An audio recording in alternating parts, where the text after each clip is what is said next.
A child sits in the back seat. His mother and her lover, Antonio Lobianco and Barbara Lacci, are shot dead in front of him in Signa. The shooter walks away, leaving a 6-year-old witness behind. That was August 1968. 6 years pass, and the quiet Florentine hills become silent witnesses again. The same gun kills a new couple. Same secluded location type, same cold execution style. Then again and again. For 17 long years, a phantom hunts young lovers, targeting them on moonless nights across the beautiful, tranquil Tuscan countryside. This was the birth of Il Mostro di Firenze, the Monster of Florence. The scale of horror would eventually total 16 dead, 8 separate double homicides committed with terrifying consistency. We are talking about bodies mutilated, female sexual organs removed, often with almost surgical precision, and the killer, or killers, never, ever left a recognizable trace. The reign of terror culminates in September 1985. The final double murder, Jean-Michel Krivashvili and Adine Morio are killed while camping. And days later, a chilling package arrives at the prosecutor's office.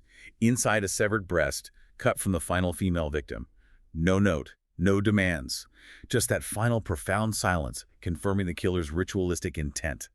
And then, the Monster of Florence vanishes forever. What follows is a judicial disaster. In 1994, farmer Pietro Pacciani is convicted of 7 of the 8 double murders. The conviction was based almost entirely on circumstantial evidence, including a single unfired bullet later discovered to have been planted by police. He was acquitted in 1996, dying before a mandatory retrial.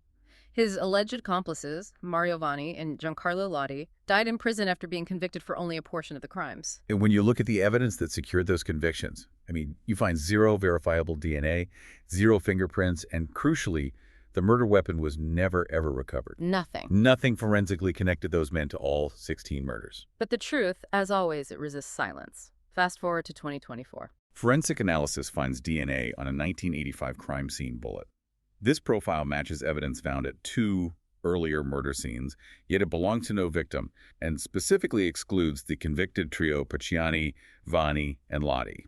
The chilling question that hangs over Italy today is this. Did innocent men die in prison while the real monster walked free? Did he simply stop? Or did he just get better at what he did? Welcome to Whispers of Crime. The search for the Monster of Florence, Il Mostro di Firenze, is not just about finding a killer. No, it's about understanding how a 17-year campaign of terror could be closed with convictions that relied so heavily on flawed testimony and, frankly, police malpractice. They were actively ignoring objective forensic proof. Exactly. This is one of the most complex, frustrating, and just enduring criminal mysteries in modern European history. This case fundamentally changed the perception of security in Italy. It must have been terrifying. It transformed the beautiful, historic countryside around Florence into a landscape defined by terror and deep-seated paranoia between 1968 and 1985. And you have to understand the context of the time. Right, this wasn't happening in a vacuum. Not at all. These killings coincided with the Anni di Piombo, the years of lead.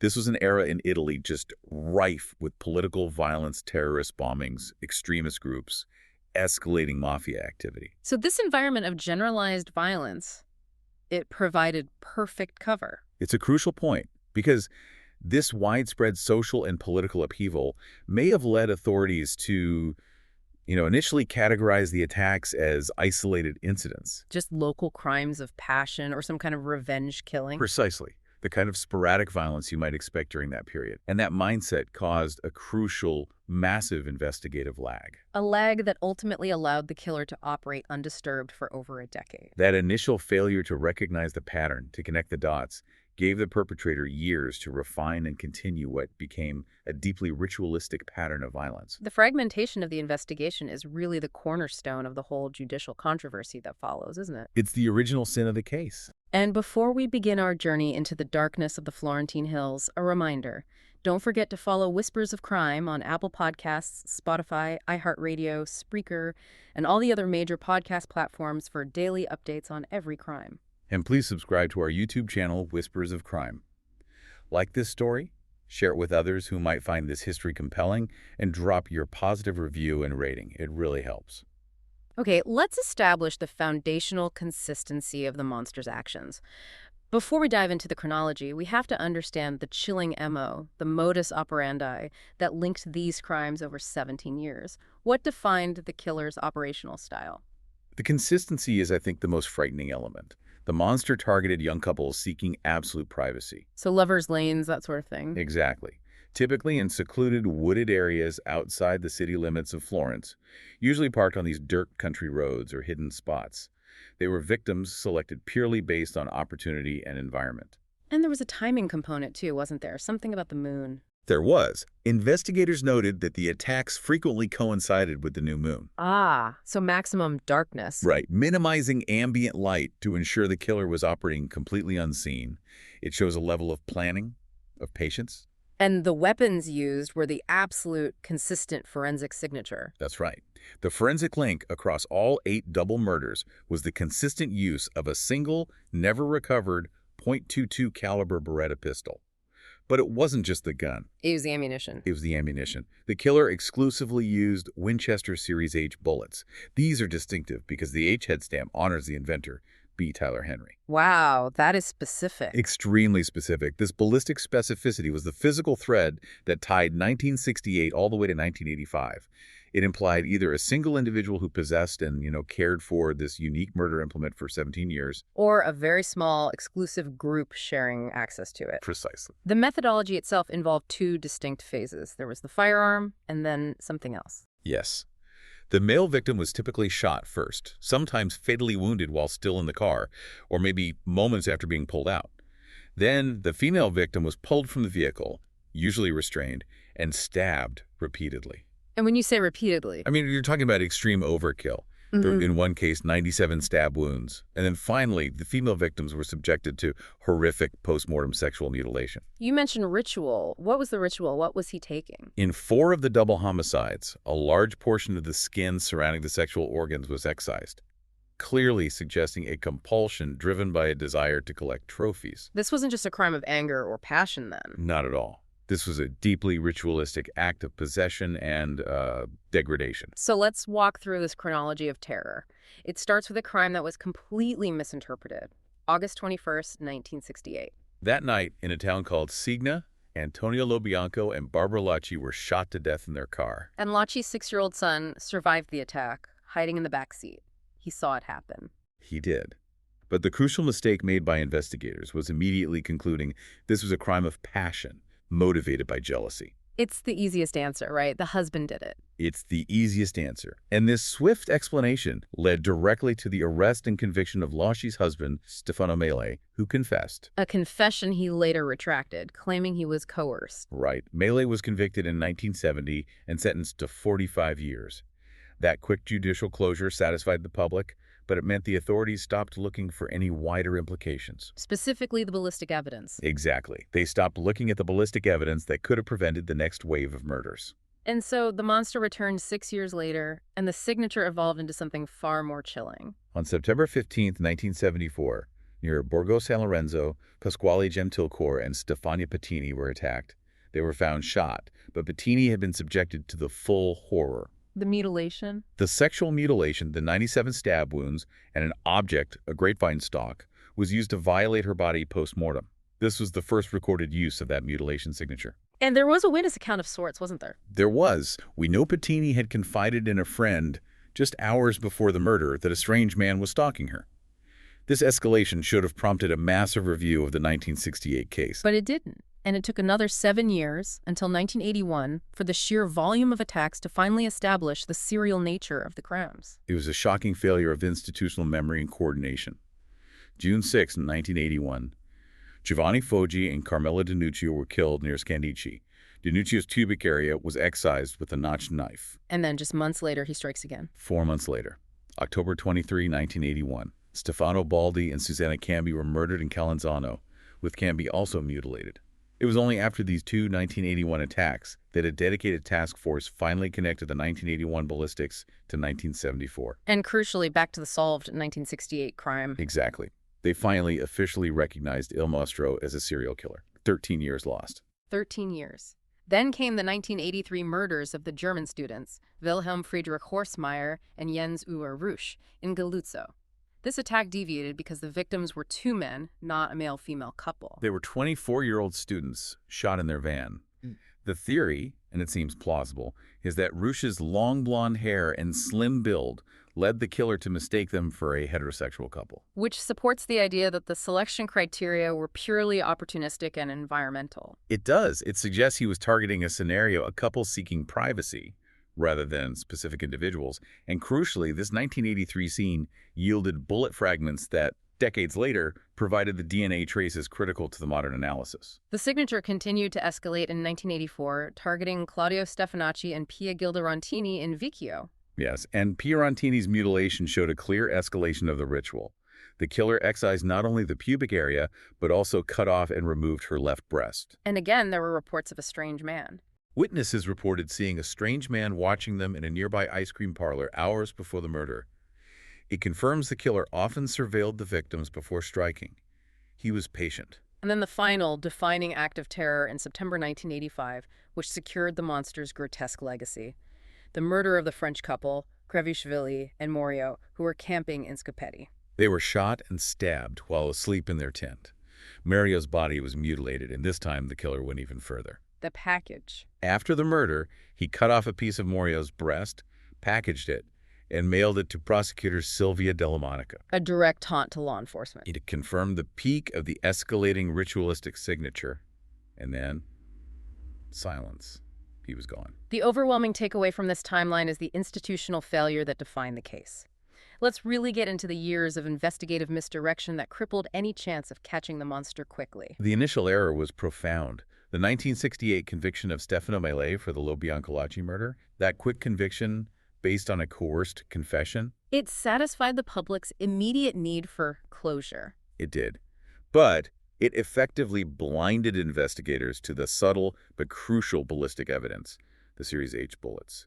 They had their man, so they stopped looking. But once the murders resumed in 1974, police were forced to reconsider Mele, and that's when he pointed the finger at the so-called Sardinian clan. Right. This became the first major investigative rabbit hole, and it consumed nearly a decade. It was a group of his acquaintances, primarily Francesco Vinci and Salvatore Vinci. It was logical on the surface because Salvatore Vinci and his brother Francesco were known to Locci, the 1968 victim.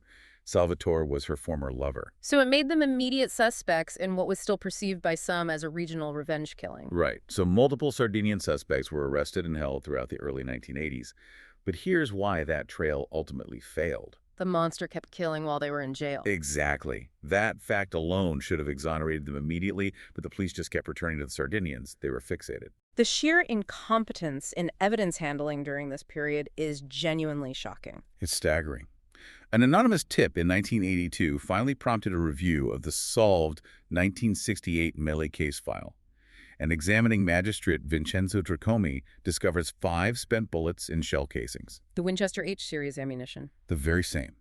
Improperly stored in a plain folder, completely unexamined. The ballistics match between those 1968 casings and the 1974-1981 murders was undeniable. So the key forensic link sat ignored for 13 years, allowing the monster to operate with impunity. That's the tragedy of it. The failure to scientifically compare those ballistics earlier it's unforgivable. So what happened to the core figures of the Sardinian Trail? They were all eventually cleared by 1984, though the shadow of suspicion, never fully lifted for some of them. Salvatore Vinci, in particular, remains a figure of historical interest. He was Locci's former lover, and he'd been investigated for the suspicious death of his own wife in Sardinia. He had. He was acquitted of that murder in 1985, just as the final monster murder occurred. After that, he just disappeared from public life. Vanished. So with the Sardinian Trail officially dead by 1989, prosecutor Pierluigi Vigna shifts the investigation dramatically. He does. He theorizes that the murder weapon had been picked up by an unknown third party after the 1968 murder. And there's tremendous political and public pressure for closure at this point. The government is even circulating flyers. Well, the hysteria was at a peak. They were putting out flyers warning couples to avoid lovers' lanes. It pushed the investigation away from this idea of a lone, organized killer. And toward a local, identifiable boogeyman. This systemic failure led directly to focusing on Pietro Pacciani. Using a combination of anonymous tips and very early computer analysis, they zeroed in on this local farmer, painting him as the perfect violent scapegoat the public desperately needed. And to be fair, Pacciani certainly had the capacity for violence. Tell us about his history. His history was horrific. At age 26 in 1951, he had been convicted of murder after stabbing a man to death because he saw the man talking to his fiancée. So a history of jealous rage. A violent one. And later, he was convicted multiple times for violent domestic abuse, Oh. including the rape of his own daughters. He was a known figure of terror in his own community. He was apprehended in 1993, and the public must have felt immediate relief. They did. But he was convicted in 1994 for 7 of the 8 double homicides, and the judicial foundation for this conviction was, at best, unstable. Extremely unstable. The only piece of physical evidence directly linking Pacciani to the unique murder kit was an unfired Winchester H-series bullet found buried in his garden. Right. And what makes this evidence so problematic is the later determination, confirmed by Pacciani's defense and later investigative analysis, that this bullet was planted by police officers desperate to secure a conviction. So they fabricated evidence. It illustrates the immense political pressure. The state felt compelled to fabricate evidence to satisfy the public's need for closure. Pacciani was acquitted on appeal in 1996, with the court citing a complete lack of verifiable evidence and condemning the poor police work, including the planted bullet. He died of a heart attack in 1998, technically an innocent man, while he was awaiting a mandatory retrial. But his 2 alleged friends were arrested next. And this gives rise to the most bizarre legal moniker of the case. The Compagnie di Merende, the snack buddies. The Snack Buddies, Mario Vanni, the postman, and Giancarlo Lotti, a local eccentric. They were given that name after Vanni's dismissive court testimony, where he referred to their casual meetings as simple snap-time gatherings. They were presented as this bumbling, disorganized collective of killers. And the entire conviction of Vanni and Lotti rested on the testimony of Lotti, which was notoriously shifting and contradictory. It raises every red flag imaginable. Lotti was mentally fragile. His stories changed constantly. In 1996, he initially claimed the killings were acts of anger because the victims had rejected sexual advances. But then he changed his story completely. A year later, he says Pacciani was the ringleader who killed the women and intended to use the excised body parts in bizarre rituals, maybe feeding them to his daughters. Just absolutely insane. And despite Lotti's known credibility issues and the continued absence of any physical evidence, 0 DNA, 0 fingerprints, no murder weapon linked to them. they were convicted in 2000. They were. But what's often overlooked in the sensationalism of the Snack Buddy story is the sheer paradox of their conviction. They weren't convicted for all the murders. That's the critical detail. Vanni and Lotti were only convicted for 4, sometimes cited as 5, of the 8 double homicides. This outcome forced the Italian legal system to conclude that the monster was not a lone actor, but a collective. And this finding stands in direct, stark opposition to the highly professional profile developed by the FBI. It does. Let's talk about that FBI profile, because it demonstrates a foundational disagreement on the killer's identity that continues to plague the case. The FBI's Behavioral Analysis Unit developed a profile in the late 1980s that described the killer as what? As a lone, organized sexual sadist. This profile suggested a meticulous, intelligent individual who planned his attacks, stalked his victims, and maintained operational security for 17 years. Which is the polar opposite of the disorganized, low IQ collective represented by the Compagnie di Merende. Diametrically opposed. The Italian judiciary chose to secure convictions based on dubious testimony to placate the public, rather than embracing the lone predator profile suggested by international experts who studied the ritualistic aspects of the crimes. This overwhelming inconsistency, the contrast between the meticulous crime scenes and the bumbling defendants, led directly to the theory that the snack buddies were merely the hired hands. The mandanti, the material executors acting on behalf of a powerful, unseen group. And Pacciani's unexplained financial status fuels this fire. It does. Despite being a simple farmer with a modest income, Pacciani came into possession of massive, unexplained sums of money during the crime years, documented at 157 million lire in cash and postal vouchers. To put that in perspective, in 1980s Italy, that's a staggering amount of money. It's enough for him to buy multiple houses and cars. His sudden wealth was completely inconsistent with his farmer status and suggests he was being paid to perform these horrific acts. This financial anomaly, coupled with the discovery of books on black magic and Satanism in his home and his association with a local occultist, propelled the investigation into the realm of the esoteric. And this is where we meet prosecutor Giuliano Mignini, who was determined to pursue the high-level conspirators. Mignini championed the theory that the murders were ritualistic killings commissioned by a secretive, satanic cult known as the Red Rose. The Red Rose sect. He hypothesized that it consisted of wealthy, powerful professionals who required the excised body parts for occult rituals. And Medini's focus honed in on one specific individual, Dr. Francesco Narducci, a prominent doctor and academic from Perugia. And Narducci died mysteriously in Lake Trasimeno in October 1985, just weeks after the final monster murder. Officially, his death was ruled a drowning, potentially a suicide. But Mignini hypothesized a body swap, suggesting that Narducci was potentially a high-ranking member of the conspiracy who was murdered by his own associates to silence him. And then his powerful friends covered it up to conceal the sex existence. That was the theory. Mignini pushed for and eventually obtained permission to exhumate the body in 2002, 16 years after his initial burial. And the scientific findings from that exhumation were absolutely explosive. The post-mortem analysis directly contradicted the original death certificate. The autopsy revealed injuries compatible with strangulation, specifically a broken thyroid cartilage. So he didn't drown, he was murdered. It certainly points that way. Mm. Furthermore, Narducci's body was found with a piece of cloth covering the lower abdomen, an apron, a detail allegedly linked to archaic, punitive Masonic rites, Suggesting he had been degraded or ritually punished. which aligned perfectly with Mignini's esoteric conspiracy theory. But the pursuit of these high-level conspirators led to the infamous judicial war that completely ground the investigation to a halt. The conflict was ferocious. It was a turf war between Mignini's office in Perugia, where Narducci died, and the Florence investigators, who were focused on the snack buddies. Mignini and his inspector, Michele Giuttari, faced intense institutional hostility. Giuttari even reported receiving death threats that he found more severe and frightening than those he had received during his previous high-profile work investigating the mafia. So the venom of this conflict spilled into the media, targeting journalists who dared to criticize Mignini's theories. This is a dark chapter. Italian journalist Mario Spizzi and American writer Douglas Preston co-authored the book The Monster of Florence, which strongly criticized the official police theories and favored the lone killer profile. And in response, Mignini arrested Spizzi. Arrested him and charged him with libel, obstruction of justice, suggesting Spizzi was part of the conspiracy. Preston fled Italy to avoid similar legal action. The legal suppression of dissenting views is a massive black mark. It turns an investigation into a political and personal vendetta. It created an environment where objective inquiry was impossible. Spezzi was eventually cleared, but the institutional conflict had already paralyzed the case.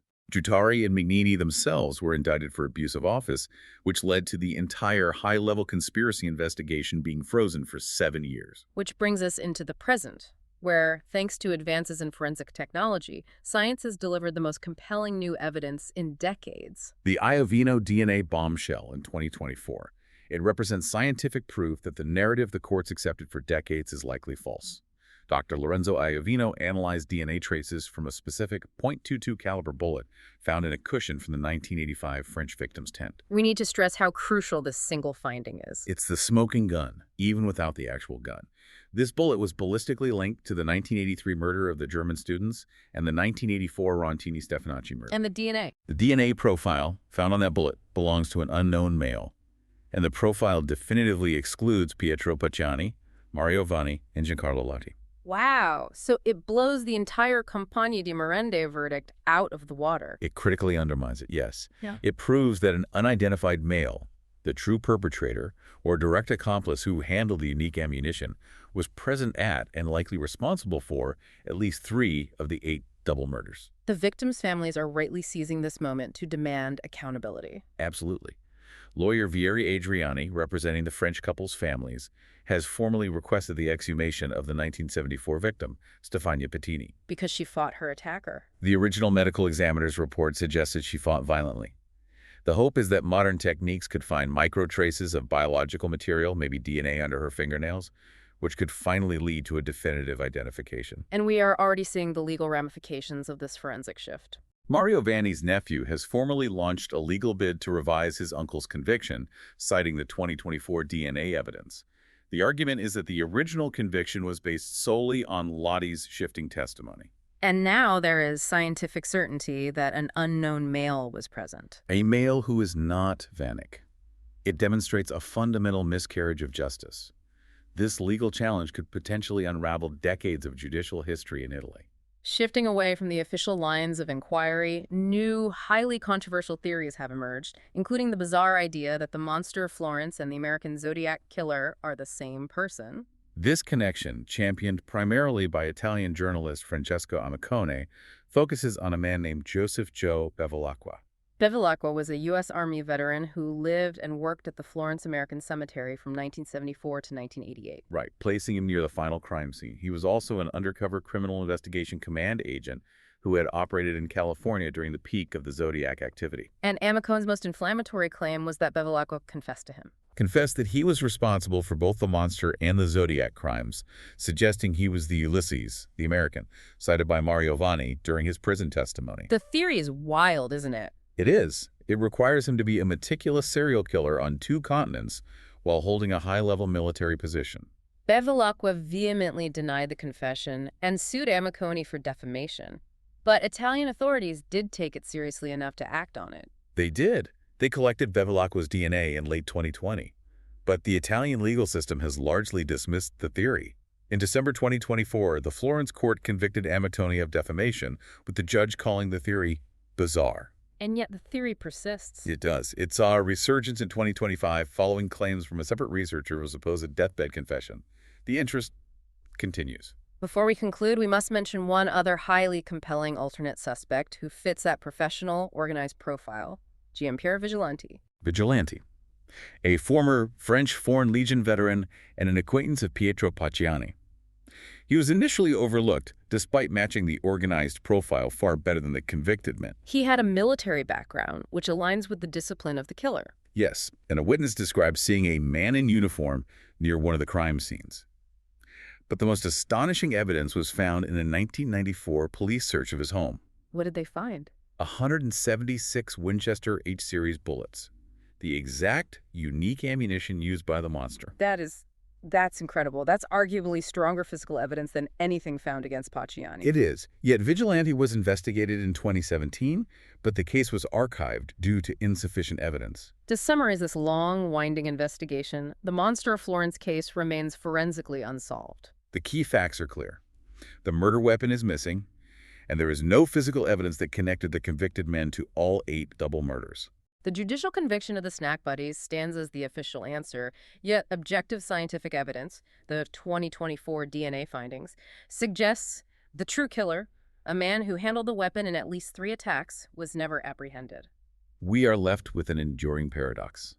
Convictions were secured based on shifting, unreliable testimony, driven by institutional pressure for public closure. While international professional profiles and, crucially, modern forensic science point resolutely towards a meticulous lone gunman, or at least his direct accomplice, who remains free. The pursuit of political and social closure definitively obscured the truth for decades. We must always remember and honor the 16 victims whose families deserve the full truth. The search continues, driven by new technology and the insistence that their loved ones receive justice, unmarred by institutional conflict or a rush to judgment. The history of the Monster of Florence case shows that bureaucratic conflict and a fierce institutional need for public closure can obscure the truth for decades, allowing real killers to escape accountability. With the unidentified DNA now confirmed, the biggest remaining question is not just who the monster was, but whether the Italian legal system has the political will to admit a historical error and finally pursue the scientific imperative. Don't forget to follow Whispers of Crime on Apple Podcasts, Spotify, iHeartRadio, Spreaker, and other podcast platforms for daily updates on every crime, and subscribe to our YouTube channel, Whispers of Crime. Share this story with others who might have information about this case and help, and also comment your suggestions below. Drop your positive review and rating. If you possess any information, no matter how small or historical, related to the Monster of Florence case or the individuals discussed today, please contact the appropriate authorities or investigative groups. The search for the truth, and for the man whose DNA remains unidentified on those fateful bullets, continues.